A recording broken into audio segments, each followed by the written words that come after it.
नमस्कार बंधुरा सबाई केमन आছেন আমি संगमित्रा साहा আপনারা দেখছেন अद्रिस मसाला किचेन। आज के আমি আপনাদের সামনে রান্না করে দেখাবো কুমড়োর ভর্তা। অনেকেই হয়তো ভাবছেন কুমড়োর ভর্তা, কিন্তু সত্যি একবার রান্না করে দেখুন, খেতে কিন্তু অসাধারণ লাগবে। আর যারা কিনা কুমড়ো একদম পছন্দ করেন না, তারাও কিন্তু আবারও বারবার খেতে চাইবেন, এতটাই ভালো হবে খেতে, আর ভালো হয়ও খেতে। তো চলুন শুরু করছি কুমড়োর ভর্তা। এর জন্য আমরা কুমড়ো নিয়েছি, কুমড়োগুলোকে ছোট ছোট করে আমরা পিস করে নিয়েছি। আপনারা চাইলে এর থেকেও ছোট করে নিতে পারেন। কুমড়োটাকে ভালোভাবে ধুয়ে এবার আমরা ছোট ছোট পিস করে নিচ্ছি আমরা একটা মিডিয়াম সাইজের পেঁয়াজটাকেও আমরা কুচিয়ে নিয়েছি। আর আমরা কিন্তু আরও একটা পেঁয়াজ নেব, টোটাল আমরা দুটো পেঁয়াজ নেব। এখানে নেব 4 পিস শুকনো লঙ্কা, আর নেব কালো জিরে ফোড়নের জন্য, আর দেব প্রায় 14-15টার মতন রসুন আর পেঁয়াজটা কিন্তু এখানে পরিমাণে বেশি। তো চলুন শুরু করছি আমরা কুমড়োর ভর্তা। তো আমরা কড়াইটাকে ভালো করে গরম করে নিয়েছি। এইবারে আমরা এতে দেবো সর্ষের তেল, প্রায় 2 টেবিল চামচের মতন সর্ষের তেল দেব। আমরা কিন্তু ভর্তা কিংবা বাটাটা কিন্তু সর্ষের তেলেই ভালো লাগে। তো এবারে আমাদের তেলটা গরম হয়ে গেছে, আমরা শুকনো লঙ্কাগুলোকে ভালো করে ভেজে নেব। তেল যখন গরম হয়ে যাবে, আপনারা কিন্তু গ্যাসের আঁচটাকে বন্ধ করে দিয়ে একটু ঠান্ডা করে তারপরে গ্যাস জ্বালিয়ে গ্যাসের আঁচটাকে কমিয়ে শুকনো লঙ্কাটাকে ভাজবেন। নইলে কী হবে না, তেল তো গরম হয়ে গেছে, শুকনো লঙ্কা দেবেন, সাথে সাথে কিন্তু পুড়ে উঠবে। তো আমাদের শুকনো লঙ্কাটা ভাজা হয়ে গেছে। এইবারে আমরা এর মধ্যে দিচ্ছি রসুনগুলোকে, আমরা এবারে ভেজে নেব। তো তেলে আমরা দিয়ে দিলাম রসুনগুলোও যখন ভাজবেন, অবশ্যই কিন্তু গ্যাসের আঁচটাকে কমিয়ে প্রায় 1 মিনিটের মতন কিন্তু এই রসুনটাকে ভেজে নিতে হবে। রসুনগুলো প্রায় লাল লাল হয়ে যাবে, প্রায় 1 থেকে 1.5 মিনিটের মতন ভেজে এইবারে আমরা রসুনগুলোকে তেল থেকে তুলে নেব। তো দেখুন আমাদের রসুনের কালারগুলো কীরকম হয়েছে। আবারও বলছি, গ্যাসের আঁচটাকে কিন্তু কমিয়ে দিয়ে রান্না করবেন। তো এবার রসুনগুলোকে আমরা তুলে নিচ্ছি। এইবারে আমরা ওই তেলের মধ্যেই পেঁয়াজটাকে ভাজবো। আমরা কিন্তু টোটাল 2টো পেঁয়াজ নিয়েছি। এই মুহূর্তে আমরা একটা পেঁয়াজ ঝিরিঝিরি করে কাটা, সেটাকে আমরা তেলের মধ্যে দিয়ে ভেজে তুলব। পেঁয়াজগুলোকে দিয়ে আমরা নুন দেবো না, ভালোভাবে এটাকে বেশ নরম নরম হবে সেইভাবে কিন্তু এটাকে তুলে দেবো। এর মধ্যে আমরা দিচ্ছি অল্প পরিমাণে হলুদটাকে দিয়ে ভালোভাবে নেড়ে চেড়ে আমরা প্রায় লাল হবে পেঁয়াজগুলো, তারপরে আমরা তুলে নেব।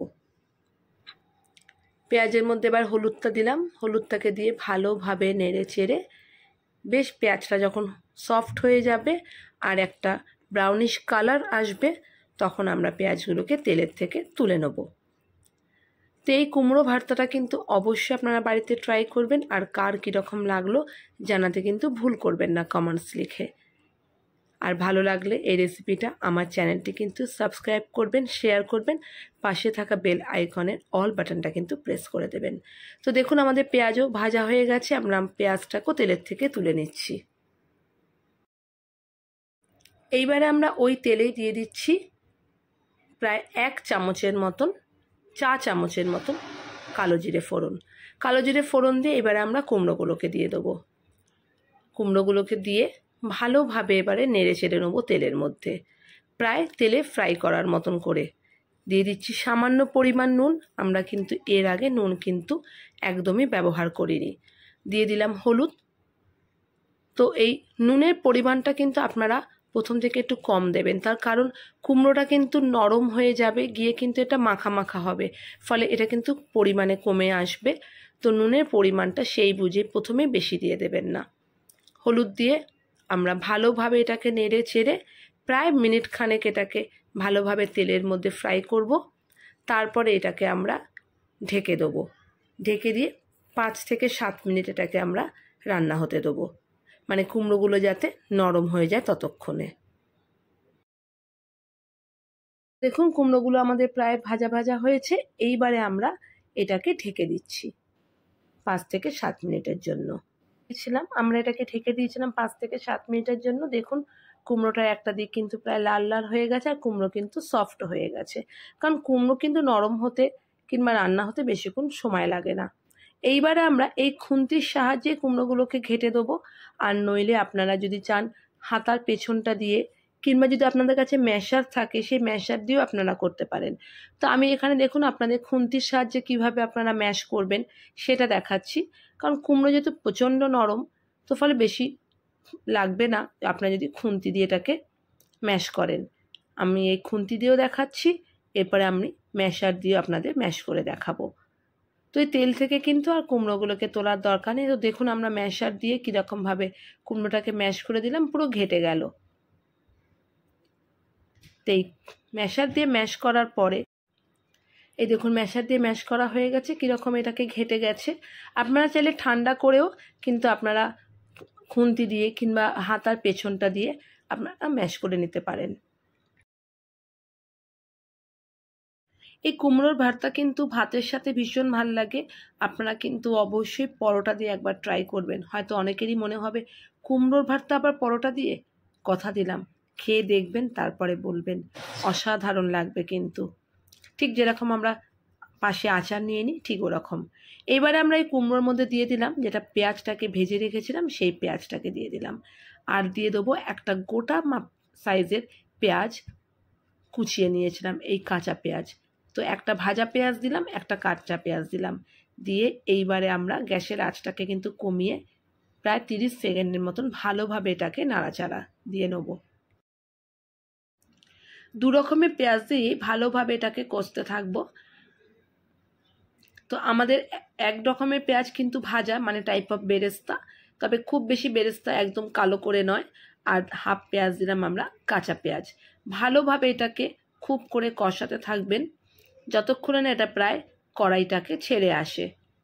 এরপরে আমরা দেব যেই রসুন আর শুকনো লঙ্কা আমরা ভেজে রেখেছিলাম, সেটাকে আমরা হাতের সাহায্যে আমরা এটাকে পুরো ম্যাশড করে নেব।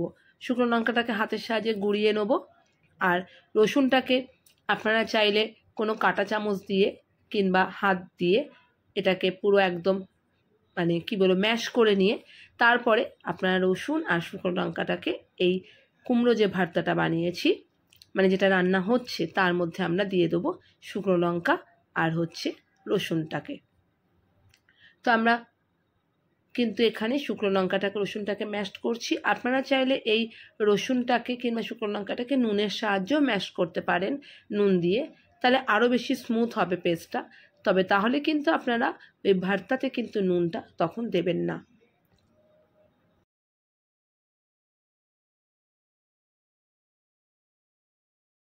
তো আমাদের রসুন আর শুকনো লঙ্কা ম্যাশ করা হয়ে গেছে। এইবারে আমরা এই দুটোই এই ভর্তার মধ্যে দিয়ে দিচ্ছি।